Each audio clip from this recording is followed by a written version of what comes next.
Has anyone ever noticed, the last time Orange Man was in office, and he seemed to be able to calm things down with wars and with other countries and stuff. And then the next round he doesn't get in there, and stuff goes to crap. Wars are happening, and blah blah blah. He gets the next one. This Orange Man gets the next one, and all of a sudden everything starts going back to no wars stuff. Thing like in Ukraine and then Israel lies. I won't say the word that way, but anyways, Israelites is all of a sudden, even though the Palestine have been pretty much wiped out, they're the remainder, the remaining of the buildings and stuff are getting blown all to hell and stuff. If you ain't noticed that or ain't watched that or seen that, but he made peace. This Orange Man. Do you not think that's kind of weird? That's including. He's like saying, "I can fix anything, anything. I'm perfect. I'm the man. I'm I'm just I'm the man." You not think of it being something like maybe a little script or something there, something to see behind the scenes kind of thing. I mean, he's he's this Orange Man trying to do this thing, make himself sound so big and powerful because he's got this this little orange thing hanging between his legs, and he has to feel like a man so he can get maybe a few more of these between his legs. I don't know, but he's probably so close to being a woman that it scares him. He's so small, the thing hanging between his legs, and that's why he has to be so macho and big, just like the majority of them up there in Washington D.C. Majority of them up in Washington D.C. The things hanging between their legs because they got to feel big, and since they don't feel big here, they got to feel big in their ego. You know, because this is what hangs between their legs. But come on, wake up already and see that Orange Man, he's not our savior. He's wanting you to think he's our savior, and he's fooling so many of you.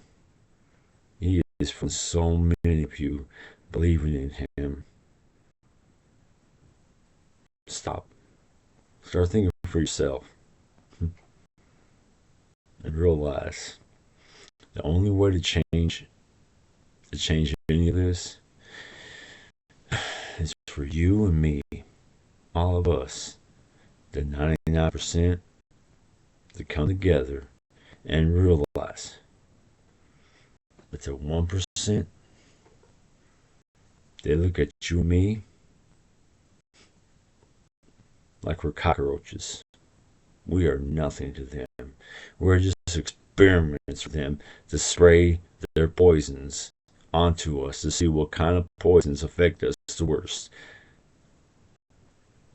Like lab rats, roaches, yes, doing to us with with this, with the stuff that's in up there that's coming down, the fake everything that we are, you know, it comes down to all that. There's you and I. You may not see it or know it, some of you.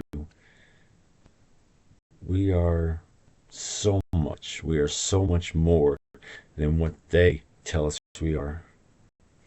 We are. We are so capable of doing doing this, fighting, stopping this, and becoming free. I mean, truly free. I hope that don't go. I hope that don't go against TikTok standards. I don't know, because freedom of speech. But we are capable of so much, you and I. I don't care, female, male, lesbian, gay, trans, whatever you believe you are. You and I, we are, in essence, we're all the same. We are. And they separated all of us from one another. They make us hate each other, fight against each other, and just want to kill each other. You know, that's the truth of it. They make it over the color of our skin, the way our voice sounds, the language you speak. I mean, it's ridiculous. And they put borders. They make countries, states, counties, cities, just to separate us even more. That's all that is. We're not we're not countries. We're not cities. We're not states. We're not counties. We're one. You and I are the same. And they got us so freaking divided up here. It's sad. But I know we love each other. They ask me us forget a lot. But I believe Jesus, he was a man, not from a virgin, but he was a man that was fully awake, enlightened, and he seen the truth. And he was trying to spread the truth to us.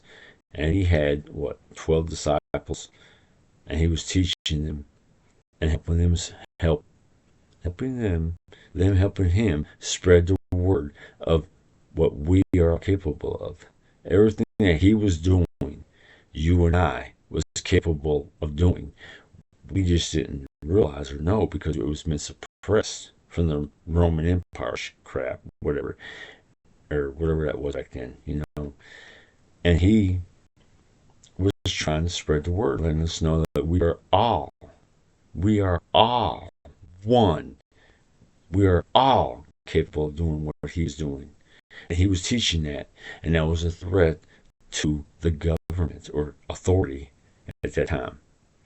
And he was crucified because of it. And then they changed the story and put it into this book and then told you not to question none of it. Don't question it. You question it, you're going to hell. Do not question it. And they put that in your head, so deep into your head. You won't question it.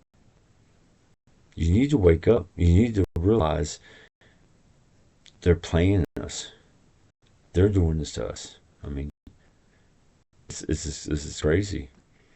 You really need to wake up and realize you and me, you, you, and me are capable of doing what Jesus did. Now, some of the stuff back in that book, I'm not gonna say that book's name because that might even be banned. I don't know nowadays. I take it kind of like in a metaphorical way, stuff in it, you know, some of the stuff. I believe Jesus. I guess I still think he was a real man, but then he made everything else by tricking us, fooling us, metaphorically, telling us that pretty much saying we can't do that. Jesus can do that because he is God or God's son. So he can do that. We can't because we're not. But think about that. We're not. Ain't we God's children? Jesus was God's child, right? So ain't we God's children? So why would we not have that power? Think about that. But anyways, I'm going to hush now because I've talked too long. But I love you all.